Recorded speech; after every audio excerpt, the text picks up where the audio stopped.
Hey there, guys. And welcome back to OMFG.FM's look at World of Warcraft Cataclysm. I'm your host, Jesse Cox, from 10 Ton Hammer Live at 10tonhammer.com. The following video is in response to not only the countless requests I've been receiving, but also to the general inquiry about what's going on in the world of WoW when you first start out and you are not going to play a Goblin or Worgen. What is happening to the other races?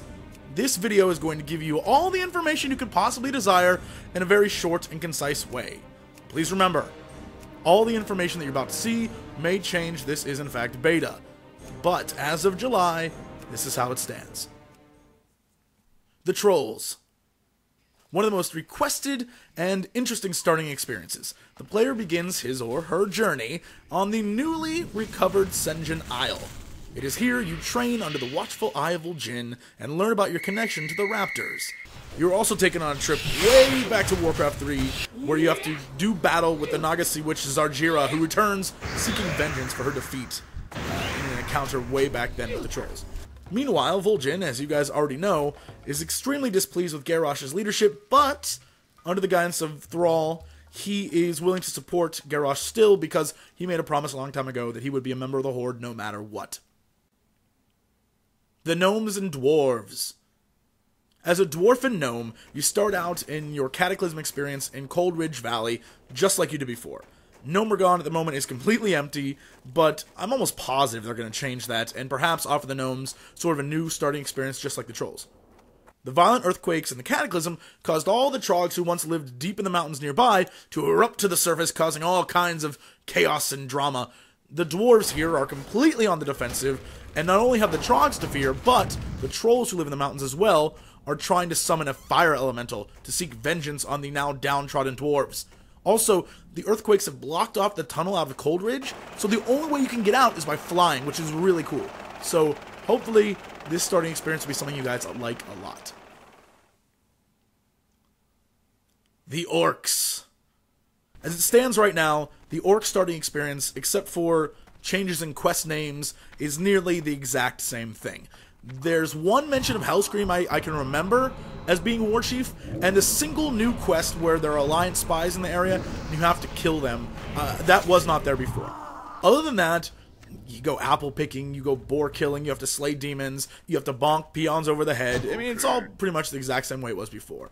Unlike the upheaval and craziness in the two previous zones we talked about, the Orcs starting experience is still pretty much focused on training you to be that brute Alliance killing machine. And I think that's what the developers wanted you to experience, so you can get this sort of feeling of like, I need to go kill Alliance, and there really is a war between the two factions. The Night Elves. Very similar to the Orcs in the fact that the Night Elf starting experience offers only one new quest and still features many of the same quests as before. Information and discussions are a little bit different, just like the Orcs, but the Night Elf starting zone is still about healing nature and becoming one with it, and really the troubles of the outside world seem very far away. The Tauren. Much has changed for the Tauren. The Quillboar's home within the mountains nearby that you used to go into before is completely collapsed, and without any choice of where to live, the Quillboar have decided to declare open war on the Tauren. Similar to the Dwarves, the Tauren are completely outnumbered and barely able to hold them back. Many have died, and the Quillboars seem to be getting more daring as the days go on. By the way, they've also learned how to use guns. Now, the Taurens seem to be in a state of complete disarray, as more than one of their leaders is dead. Not even going to spoil who the people are. Only with the Earth Mother's help can they even possibly pull through this. The Humans.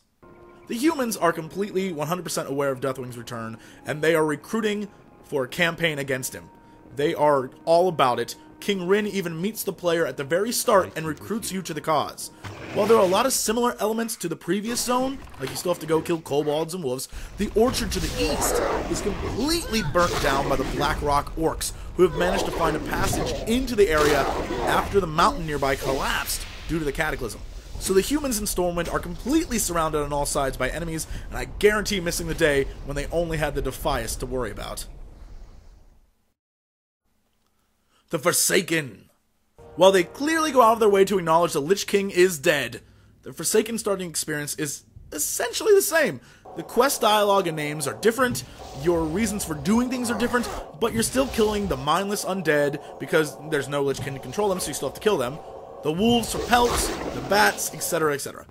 Like the other zones similar to this, you do get the addition of a new quest, which sort of makes things a little bit more interesting. This one I really like because you're helping wake up some of the dead and make them into Forsaken, and you get to see their reaction to being reborn. And it's really kind of cool. There's all sorts of variations. The Draenei.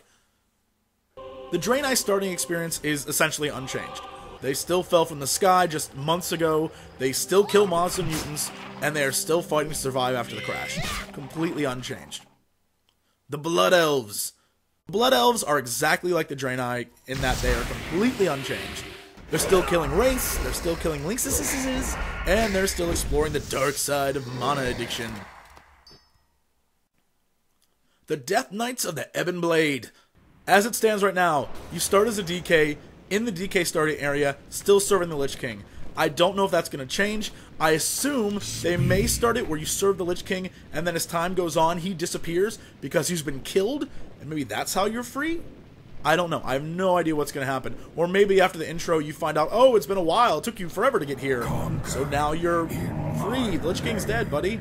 I don't know. I have no clue. But right now, as it stands, you're still 55, and you're still bowing to the Lich King. So as we finish up here, there are 4 things to remember as we look at all these zones. 1. Every race except for the Blood Elves, Draenei, and the Death Knights have one new special quest associated with it to sort of make the experience better. 2. Every single starting zone except for the Death Knights has a quest now that gives you a second bag before you hit level 5. 3. There's at least one special class quest, except for the DK again, that teaches you an ability and then how to use it on a training dummy so you know what to do. It also shows you where your trainer is and shows you how to learn abilities. 4. Many of the formerly hostile enemies are now neutral, non-hostile yellow, and you can just run through them and have a good old time. So there you go. Those are the major changes as it stands right now. Please remember, this reflects only the starting areas, not when you're 10 plus. So I'm positive that when you get out into the world, you're going to notice the changes. But when you start right now, this is your starting experience for the first 1 to 7 levels. So hopefully that tells you guys something, and hopefully that answers a lot of questions. See you guys next time.